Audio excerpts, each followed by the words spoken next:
বিএনপির প্রয়াত মহাসচিব খন্দকার দেলোয়ার হোসেনের পুত্র ডক্টর খন্দকার আকবর হোসেন বাবলু পিতার অসমাপ্ত কাজ করার জন্য মানিকগঞ্জ ১ আসনের ভোটারদের নিকট ধানের শীষে ভোট প্রত্যাশী। খন্দকার আকবর হোসেন বাবলু বিএনপির প্রয়াত মহাসচিব খন্দকার দেলোয়ার হোসেনের বড় ছেলে। কৃষিবিজ্ঞানী হিসেবে ব্যক্তিগত জীবনে সুশিক্ষায় শিক্ষিত একজন মানুষ। পিতার মৃত্যুর পর বিএনপির রাজনীতিতে পদার্পণ করেন।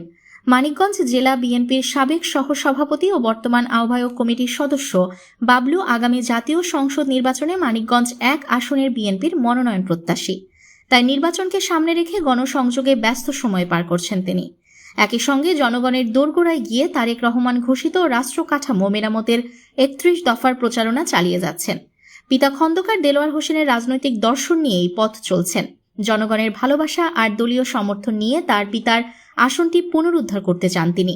জানা যায় ১৯৭৩ সাল পরবর্তী ২০০১ সালের জাতীয় সংসদ নির্বাচন পর্যন্ত মানিকগঞ্জ ১ আসনের টানা ৫ বারের সংসদ সদস্য ছিলেন তার পিতা। 1-11-এর সময় বিএনপিকে টিকিয়ে রাখার অগ্রনায়ক ছিলেন তিনি। ২০১১ সালের ১৬ মার্চ তার মৃত্যু হয়। একটি জাতীয় গণমাধ্যমে দেওয়া সাক্ষাৎকারে ডক্টর বাবলু জানান, ২০১৩ সালের জানুয়ারি মাসে প্রথম সপ্তাহে কানাডা থেকে তার বাবার ন্যায় শহীদ প্রেসিডেন্ট জিয়াউর রহমানের আদর্শ ধারণ করে রাজনীতির মাধ্যমে দেশ ও মানুষের সেবায় ব্রত নিয়ে নিজ দেশে ফিরে আসেন। দেশে ফিরেই তার এলাকার জনগণের মতামত ও বিএনপির চেয়ারপারসন বেগম খালেদা জিয়ার সঙ্গে সাক্ষাৎ করে তার নির্দেশনায় বিএনপির রাজনীতিতে অভিষেক হয়।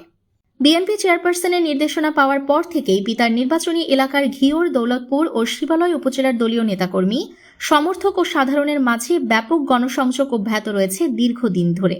তিনি জানান, দলের ক্রান্তিকাল থেকেই দলীয় কর্মসূচি পালন করেছেন বিরামহীনভাবে। লক্ষ্য একটাই, তার বাবার আসনটি পুনরুদ্ধার করা।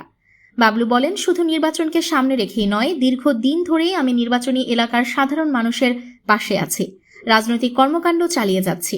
বাবা এই আসন থেকে ৫ বার সংসদ সদস্য নির্বাচিত হয়েছেন, তাই আসনটি পুনরুদ্ধারে দল থেকে আমাকেই মনোনয়ন দেবে বলে আমার বিশ্বাস। এদিকে বিএনপির প্রতিষ্ঠা বার্ষিকীতে ঘিওরে এক অনুষ্ঠানে ডক্টর বাবলু বলেছেন, তারেক রহমানের নেতৃত্বে বিএনপি নতুন করে সংগঠিত হচ্ছে। জনগণ আর অন্যায় অবিচার সহ্য করবে না। বিএনপির প্রতিটি নেতাকর্মীকে এখন দায়িত্বশীল ভূমিকা রাখতে হবে এবং মানুষের পাশে থেকে তাদের অধিকার আদায়ের সংগ্রামে এগিয়ে আসতে হবে।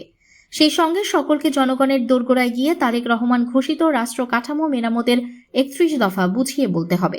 নিউজ ডেস্ক, আলোকিত প্রতিদিন।